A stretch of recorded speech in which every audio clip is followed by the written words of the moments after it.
Eu sou o Ricardo Mello, o explicador-geral da República. Estou aqui para traduzir o politiquês, o juridiquês, o economês, o bom e velho português, esse que todo mundo entende mesmo, tá? E não vou deixar de te pedir o engajamento, porque o mais importante de tudo da sua participação nesse vídeo é engajar com ele. Engaja comigo, dá um like, se inscreve no canal. Tem metade das pessoas que assistem os vídeos não é inscrita. Meio absurdo isso, né? Mas é.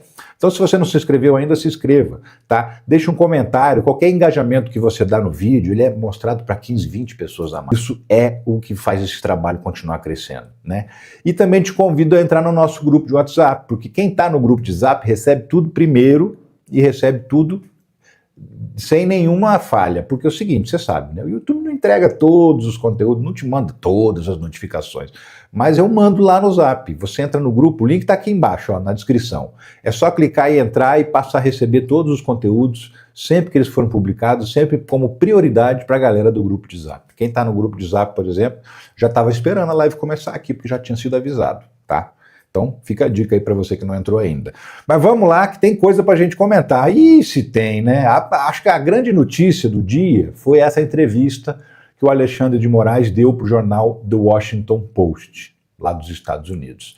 Pra você ter uma ideia, a gente está falando de um dos 3 jornais mais importantes do mundo, possivelmente, tá? Rivaliza ali muito próximo com o The New York Times, que é considerado o jornal mais importante do mundo, jornal, inclusive, para o qual o Lula deu uma entrevista recentemente. E aí hoje foi publicada uma entrevista do Xandão, do Alexandre de Moraes, para o The Washington Post. E aí, o que acontece? O Moraes disse o seguinte: nós vamos firmemente bater e não vamos retroagir. O pessoal está falando que o áudio está baixo, é isso aí? Vou tentar aumentar um pouquinho aqui, se está muito baixo. Cadê? Eu já continuo, gente.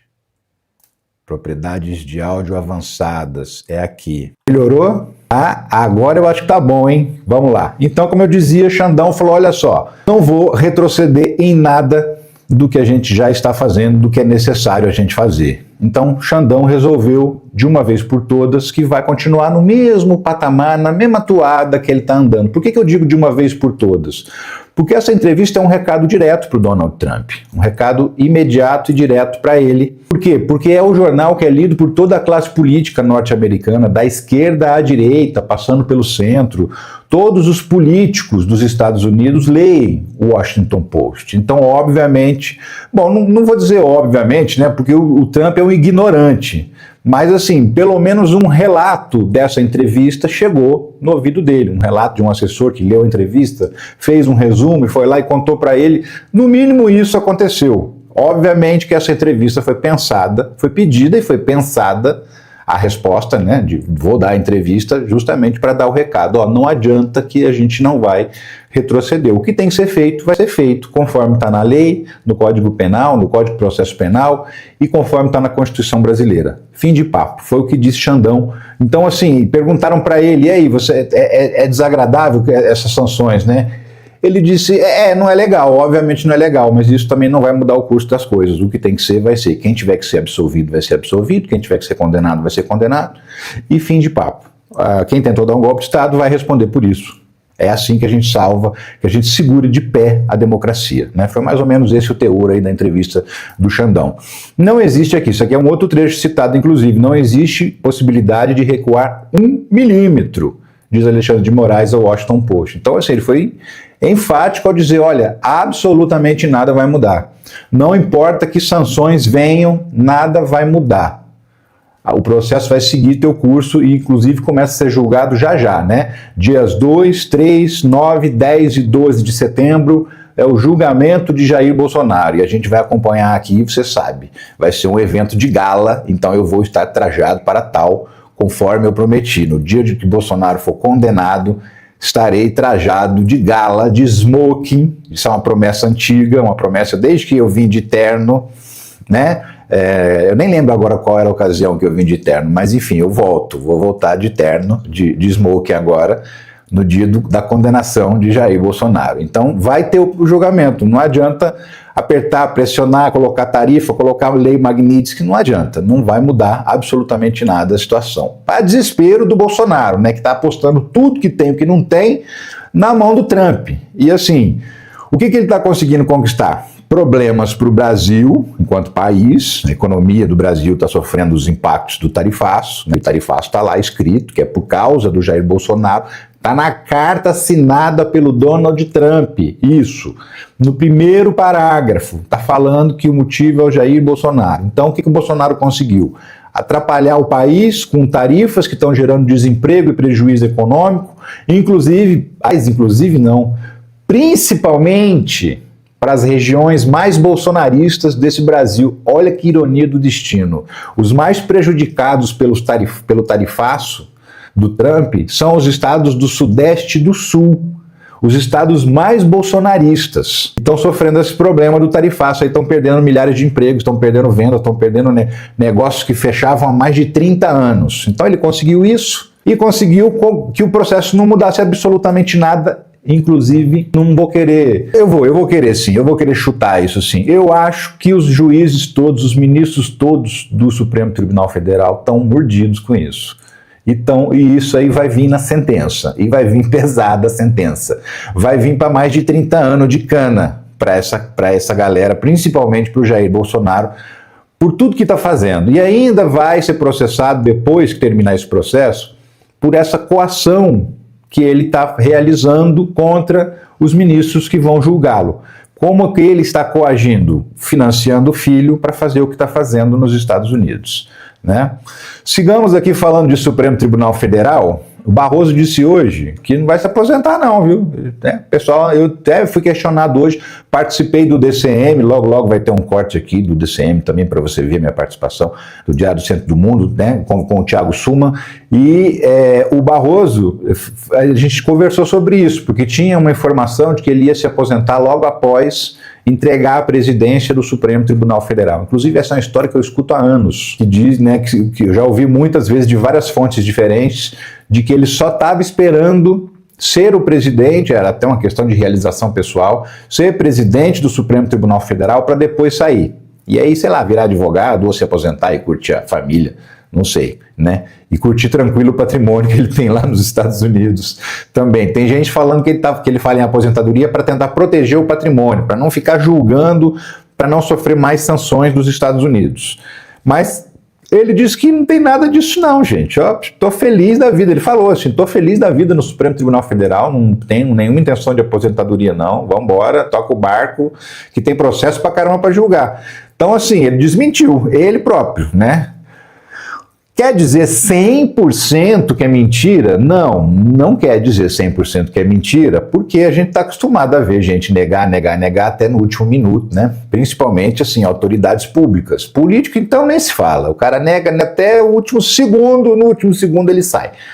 Né? Quem não lembra do Zé Serra negando que ia ser candidato a presidente, que ia renunciar a governo de São Paulo, ele negando o tempo todo até o último dia. É o mais comum de se acontecer. Então, o Barroso está dizendo que não. Tem nada a ver não vai se aposentar não. Então por enquanto fica a palavra do Barroso valendo, mas vamos ver até quando. Vamos esperar ele entregar a presidência e vamos aguardar mais um tempo para ver se realmente isso se confirma. Sem citar Magnitsky, Dino impede restrições decorrentes de atos unilaterais estrangeiros. Então, a imprensa inteira interpretou uma decisão do Flávio Dino que não tem nada a ver com a Lei Magnitsky, não tem nada a ver com Xandão, com nada disso. É o seguinte, existe algumas prefeituras aqui, ali de Minas Gerais, ali região de Brumadinho, Mariana, onde teve aquelas tragédias, né, ambientais por conta do rompimento das barragens. Alguns municípios foram à Inglaterra processar a empresa que é controladora da empresa que teve o problema lá, que rompeu a barragem. E aí, o Instituto Brasileiro de Mineração, é uma associação, é uma união de empresas de mineração, questionou na justiça, lá fora, e questionou no Supremo Tribunal Federal o direito dos municípios e estado de Minas Gerais irem na justiça fora do Brasil. E aí, nessa decisão, que o Flávio Dino tinha que decidir se os municípios podem processar alguém na Inglaterra, que está acontecendo. Né?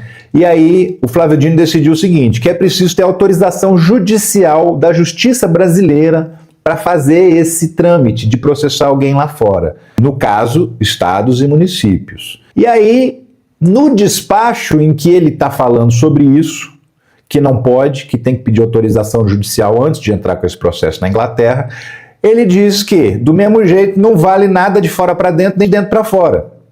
Nenhuma lei lá de fora tem vigência no Brasil se ela não for homologada pela justiça brasileira. Se não tiver um julgamento e o STF dizer, ok, pode-se cumprir essa lei porque essa lei tem amparo no nosso ordenamento jurídico, essa coisa toda, né? Então, se não tiver essa homologação da justiça, não vale. E a lei Magnitsky não tem homologação da justiça brasileira, por exemplo, para cortar o cartão de crédito de ninguém. É isso que o Flávio Dino diz. Ele não fala da lei Magnitsky, ele não cita a lei Magnitsky, ele não cita o Alexandre de Moraes. Como eu disse, o processo é outro. Porém, ele aproveita e manda um recado para dizer, do mesmo jeito que a nossa jurisdição só vale aqui dentro do território nacional, não vale lá de fora para dentro, vale também sem autorização da justiça brasileira. No caso, autorização do Supremo Tribunal Federal, ou em alguns casos específicos de processos pelo Superior Tribunal de Justiça. Em alguns casos, que não vale a pena detalhar aqui, que não precisa entender esse nível de detalhamento. Tá? Então, precisa dessa homologação. Só isso. E aí todo mundo interpretou como sendo também um recado para o Trump, dizendo que a lei Magnitsky não vale aqui no Brasil e tal. Vamos lá, o que é a lei Magnitsky? Ela diz que empresas que têm negócios com os Estados Unidos, ou sejam americanas, ou sejam estrangeiras, mas que têm negócios com os Estados Unidos, não podem ter negócio com determinada pessoa, que é a pessoa sancionada, no caso o Xandão. Então, mas por que o Banco do Brasil tem que obedecer à lei Magnitsky? Bom, na teoria de quem diz que tem que obedecer, tá o seguinte, o Banco do Brasil tem agências nos Estados Unidos, tem uma operação, uma filial, né, lá nos Estados Unidos. Então ele tem negócios com os Estados Unidos. Fora isso, tem a questão do câmbio, que também são negócios internacionais. Então, por conta disso, na tese de quem defende o bloqueio, por conta disso o Banco do Brasil não pode fazer negócio com o Xandão. Tá?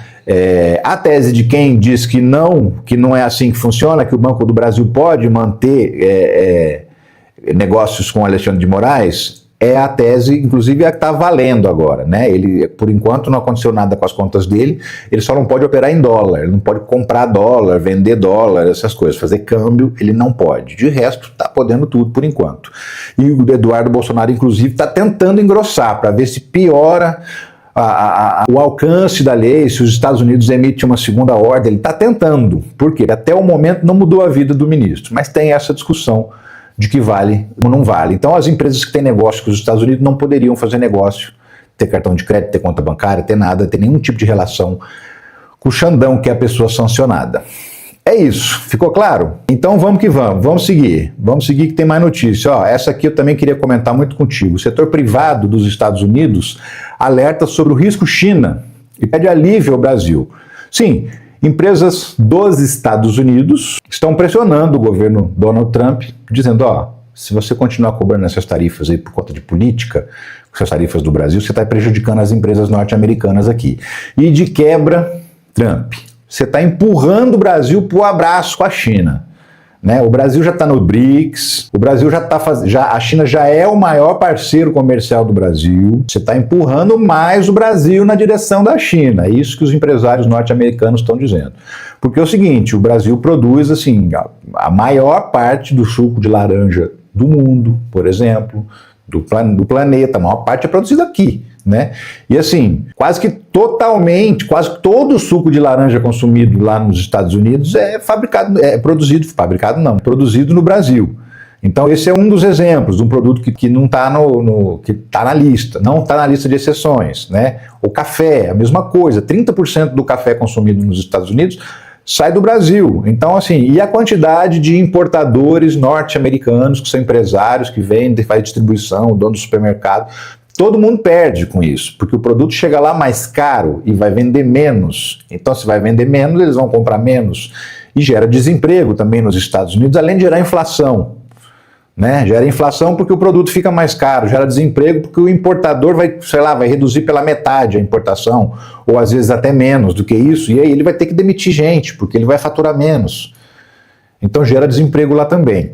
Então, os empresários estão pressionando o Donald Trump para que ele dê uma aliviada nessas tarifas do Brasil, tá?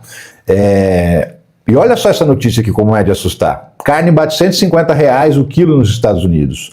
Culpa da seca do México e do tarifaço ao Brasil. Sim, olha o que acontece. Olha se não é... Tanto é que o subtítulo fala assim, ó, tempestade perfeita atinge pecuária do país e consumidor norte-americano nunca pagou tão caro. Carne moída chega a R$ 75 o quilo. Você tá de brincadeira, né? Tipo, eles estão moendo picanha. Aliás, dá para comprar... Tem lugar aí no Brasil que você compra picanha a 45, viu? 45. A carne moída lá tá 75. E por que isso aconteceu? Por dois fatores.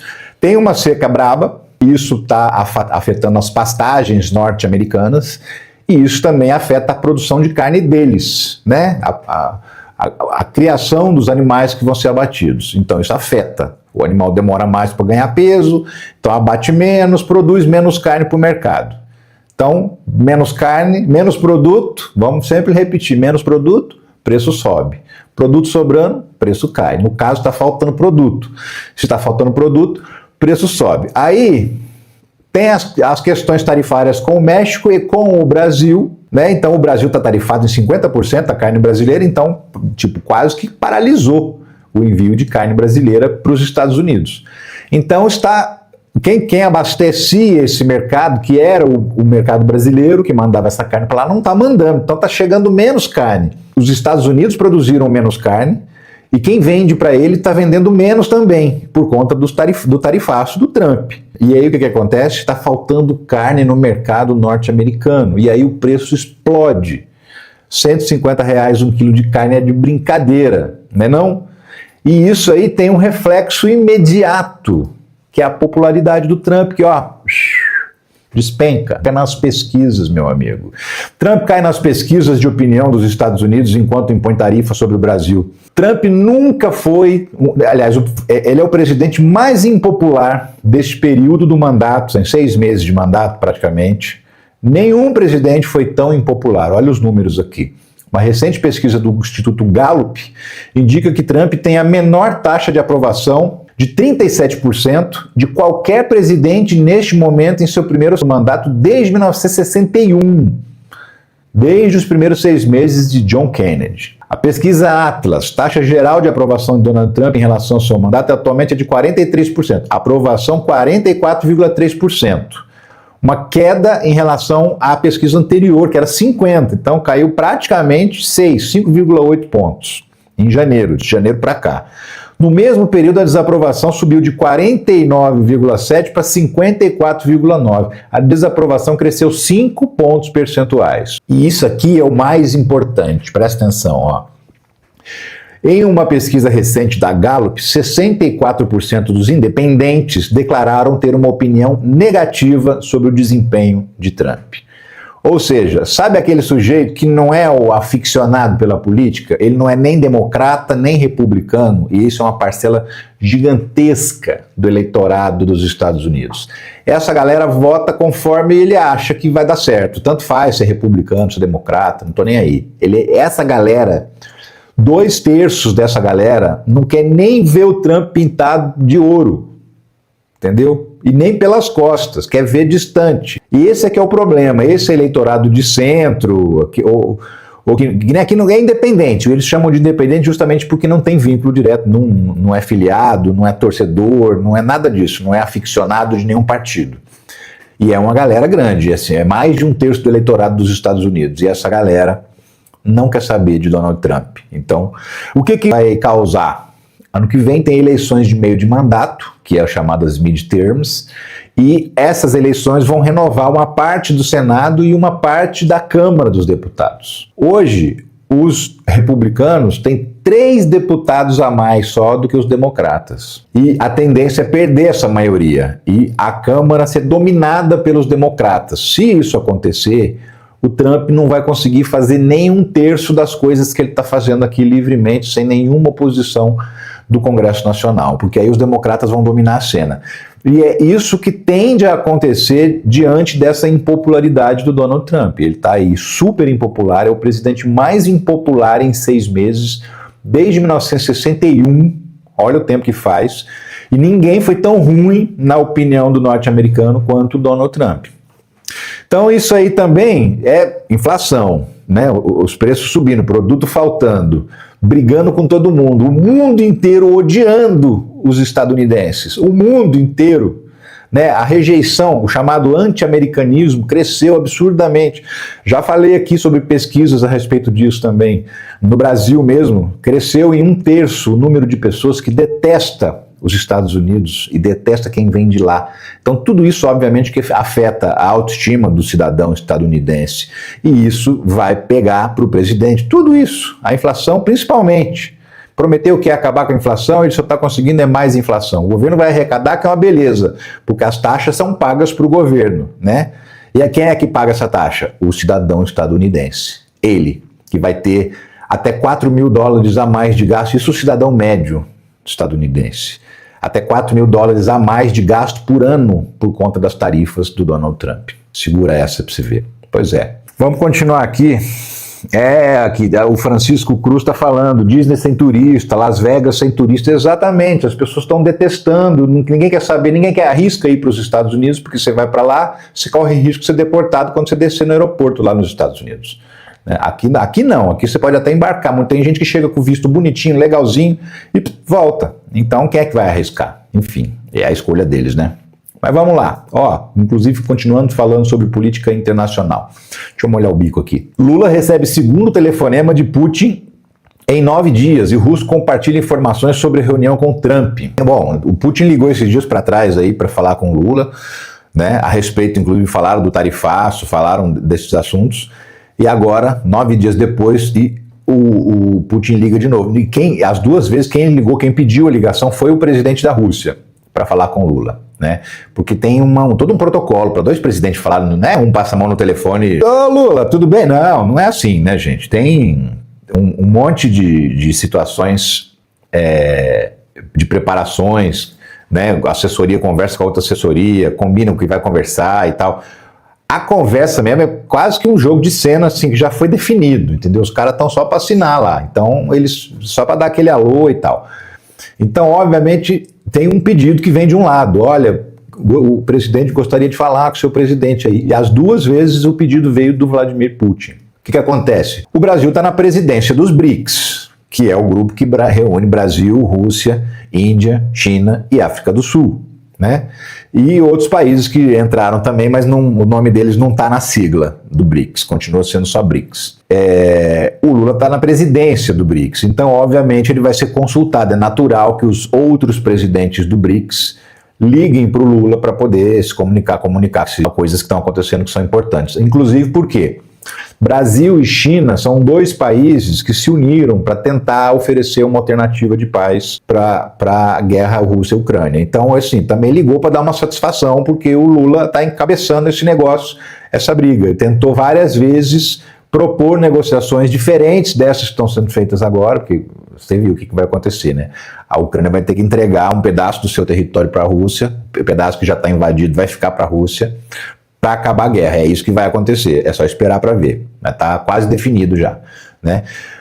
Mas o Lula ficou, durante um tempo, tentando oferecer alternativas de paz. A China se juntou ao Brasil nisso, então também por isso o Vladimir Putin ligou para o Lula, justamente porque a conversa que ele teve com o Trump é sobre a guerra, é sobre alguma alternativa para chegar à paz, e ele ligou também para falar com o Lula sobre isso, o que eles conversaram, por conta da participação do Lula nessas tentativas de mediar, de criar uma mediação, na verdade, criar uma mediação diferente, né? Não essa impositiva do Trump, que está mandando a Ucrânia entregar uma parte do seu território, né? Que está colocando as coisas como se a Ucrânia fosse a criancinha e os Estados Unidos fosse o adulto, né? É assim que eles estão tratando a questão. Mas, enfim, isso demonstra também um apoio do BRICS, dos países estão fortalecendo, estão manter essas relações dentro do BRICS justamente por causa do tarifaço, por causa dessa briga do Trump e especificamente com o Brasil. A China e a Rússia resolveram se aproximar para dizer, olha, estamos juntos porque nós somos o BRICS, é isso que está acontecendo. nesse momento. A China teve manifestações em que ela publicou nas redes sociais da embaixada, né, que a parceria ia aumentar, que ia melhorar, que ia se estudar novas formas de interação comercial entre Brasil e China, ou seja, a China, né, acolheu, e isso está acontecendo com a Rússia também. Isso é bom ou ruim? Não sei, você decide, você pensa o que você acha dessa aproximação, mas ela mostra a importância geopolítica do Lula nessa história toda, tá? Como presidente do BRICS, principalmente, e como é importante na avaliação da Rússia e da China e do Brasil manter o bloco unido, manter o bloco fortalecido. É isso. Vamos seguir aqui que tem mais. Essa aqui é a notícia que te trouxe aqui, que a gente vai falar agora. Zambelli divide cela com assassino e golpistas na Itália, com quem tem relações cordiais. Essa matéria aqui é do Thiago Suma, meu amigo querido, lá do Diário do Centro do Mundo, e ele apurou essa história o seguinte, ele conversou com um advogado, aqui ó, o advogado ítalo-brasileiro Pietro Nardella Dell'Ova. Esse camarada aqui, ele é lá da Itália. E aí, ele, sabe, advogado criminal, que tem um monte de cliente, e vive indo na cadeia, então faz amizade com todo mundo, com o diretor do presídio, com o carcereiro, com todo mundo, sabe? Com o policial penal, o cara que fica lá na guarita, o doutor tá sempre lá, porque tem um monte de cliente. O cara tá sempre na Secretaria de Segurança, então ele também conhece uns políticos, saca? Tem fontes dentro do sistema penitenciário, o cara. E o cara tem um vínculo com o Brasil e tal, então o Thiago Suma foi cavando nesse cara e pediu pro cara saber se o cara tinha novidades em relação a Carla Zambelli. E não é que tinha. Então, a novidade é o seguinte, não é só essa que ela divide cela com assassino, golpe. Na verdade, desde o fim de semana, a coisa tá meio tumultuada para ela dentro da cadeia. De sexta-feira, diz que ela chorou tanto, a noite inteira, chorou sem parar, ao ponto de irritar as presas que dividem a cela com ela. E ela chorou tanto e irritou tanto as presas que uma das presas queria bater na Carla Zambelli. Esse é o relato que o advogado fez ao Thiago Suma. E aí, de manhã ela não queria comer, não parava de chorar e enfim, não apanhou por muito pouco, porque o pessoal, a turma do Deixa Disso chegou lá e impediu. E aí ela teria sido mudada de cela no sábado para uma outra cela que ela está dividindo com uma condenada por homicídio e com 2 golpistas. E diz que aí está tudo bem, tá? As relações são cordiais, são tranquilas e tal. Mas teve esse problema aí, esse problema meio sério, né? Aquele outro problema sério que ela tinha, que era a falta de shampoo, já foi solucionado. A defesa, olha, pensa bem, o advogado dela comprou um shampoo, porque ela não tem dinheiro para comprar nenhum shampoo. O advogado dela comprou um shampoo e deu para ela no shampoo lá na cadeia, então ela já está com os cabelos macios e sedosos. Mas fora isso, tá tudo ruim para Carla Zambelli, tá tudo péssimo para Carla Zambelli, né? E aí, agora, a defesa dela nega, diz que não, essa história não é bem assim não, ela continua lá no mesmo lugar e tal. A defesa negar não quer dizer muita coisa, a defesa sempre nega, ou quase sempre. É raro um advogado que vai lá e abre mesmo o jogo. Não, aconteceu e tal, né? Até porque ela pode ter pedido para se preservar para ninguém ficar sabendo. Ela mesma pode ter manifestado desejo de que os advogados não comentassem sobre isso e tal. Então, aí nega, né? Mas, enfim. Essa história é ótima, saborosíssima, assim, jornalismo de primeira qualidade, porque você conversa com alguém, você viu, né? Tem fonte, né? Quem é a fonte? O advogado fulano de tal, tá lá o nome do cara na matéria, entendeu? E o cara banca, o cara é um advogado cheio de fonte dentro do sistema penitenciário e banca a história, é isso que aconteceu. Então, não tenho nenhum motivo para achar que é mentira essa história, ao contrário do que diz a defesa, mas, de qualquer maneira, fica válida a afirmação da defesa de que isso não aconteceu, tá? O marido da Carla Zambelli tenta asilo político e deve chegar à Itália nessa segunda-feira. O marido dela estava lá em Israel, ele saiu da Itália, foi para Israel, que tá ali, não está tão longe. E aí, quando ele estava lá em Israel, ele descobriu que teve as contas bloqueadas, salário de militar bloqueado, tudo bloqueado, tudo ferrado. E aí ele conheceu alguém lá, conheceu uma pessoa que é italiana, que tinha contatos na embaixada italiana em Israel. Aí ele foi até a embaixada e fez um pedido de asilo político para a Itália, né? E aí tá retornando para a Itália agora, porque ele estava lá em Israel. Não sei onde é que arrumou dinheiro, quem que bancou, mas enfim, a gente vai acabar descobrindo mais cedo ou mais tarde essa história toda, porque os dois estão com o dinheiro bloqueado, né? O Pix não rola. Não rola, o Pix também está bloqueado. Então, o marido da Carla Zambelli agora voltou para a Itália e disse que ia visitar ela na cadeia e que, enfim, vai ficar ao lado dela nessa hora difícil. E é isso aí, né? O marido dela tá aqui, a fotinha do casamento dos dois. E quem foi padrinho de casamento? Sérgio Moro. O padrinho de casamento nem para dar uma força, né, Mourão? Não? Pô, Moro, que isso? Você deixou a Zambelli na Rua da Amargura. Não pode. Ó, outra notícia do Thiago Sulman. Essa daqui, ó. Carlos Bolsonaro pode disputar vaga no Senado por Roraima. Roraima, viu? Não é Roraima. Aberto, assim. Me ensinaram. Se estiver errado, me corrijam, mas eu acho que é isso mesmo, é Roraima. Enfim, o que acontece? O Carluxo, ele não foi muito bem aceito nas rodas políticas de Santa Catarina, porque disse que ele ia sair por Santa Catarina, porque é um estado bolsonarista e tal, ia se eleger fácil. Aí, os empresários, os políticos catarinenses falam, pô, mas vem esse forasteiro aqui, o que esse cara vai fazer aqui? Esse cara só vai defender o pai dele, mais nada, não vai trazer R$1 para Santa Catarina, não vai trazer um benefício aqui para esse estado, não vai nem morar aqui, porque é carioca essa desgraça.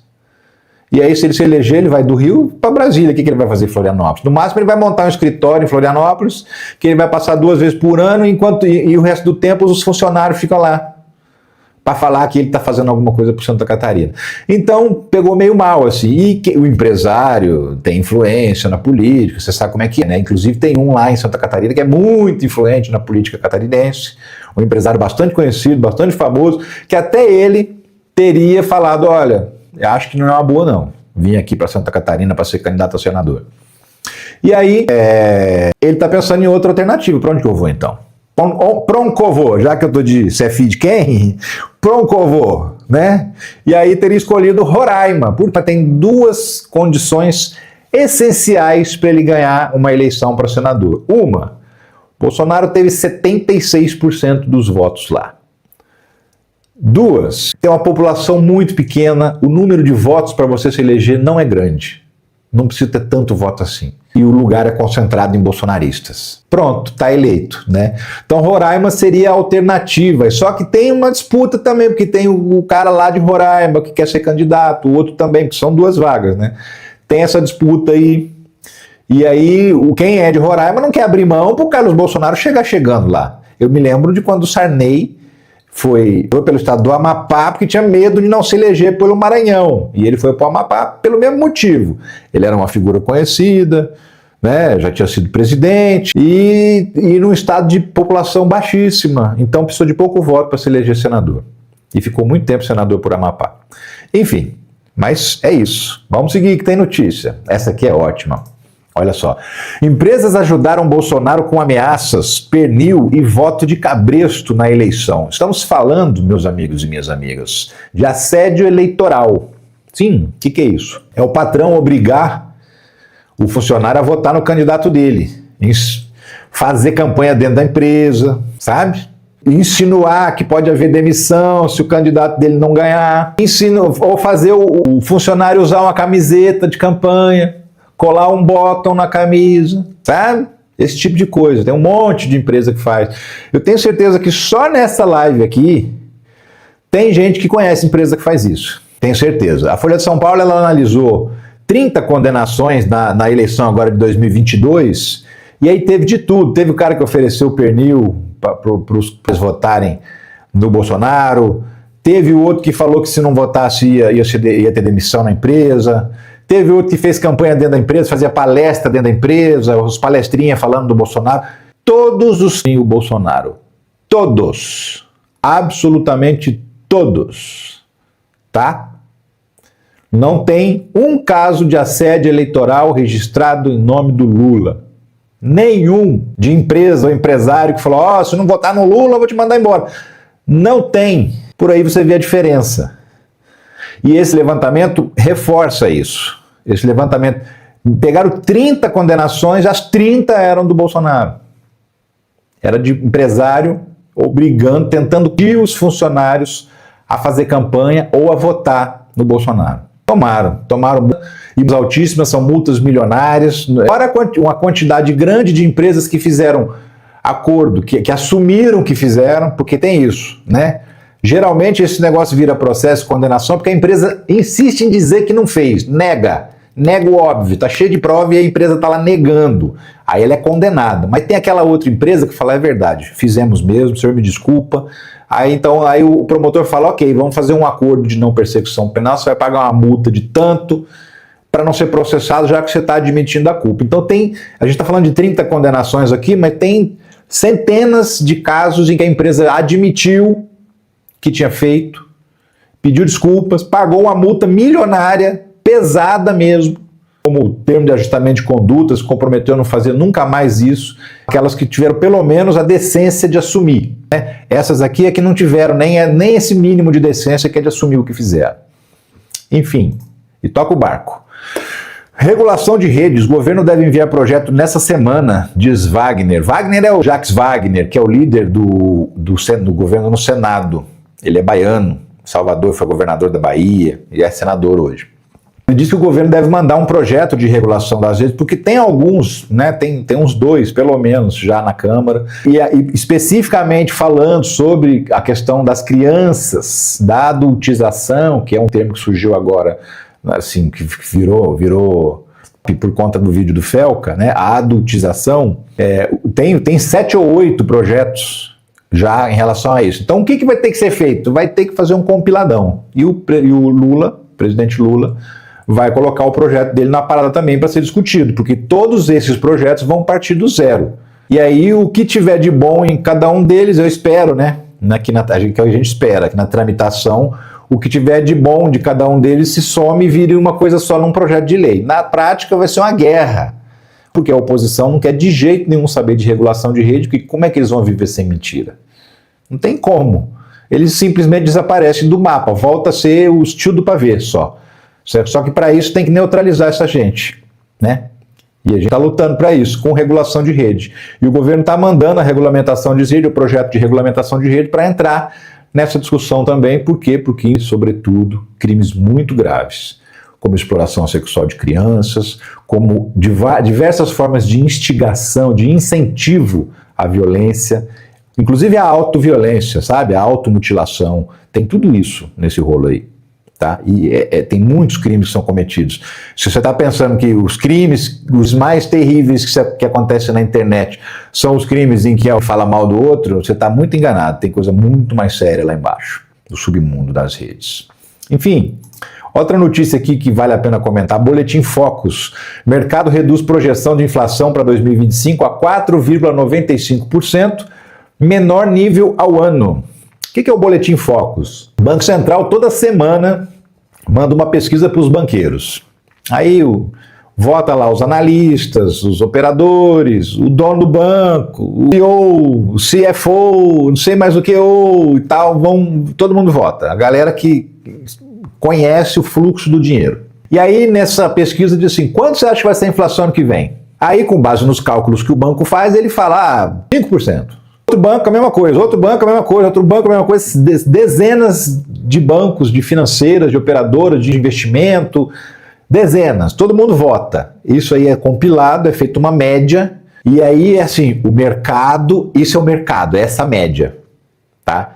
Mercado reduz projeção da inflação para 4,95. Então assim, pela 12ª semana consecutiva, ou seja, há 3 meses, toda semana, essa pesquisa vem diminuindo a inflação para o final do ano.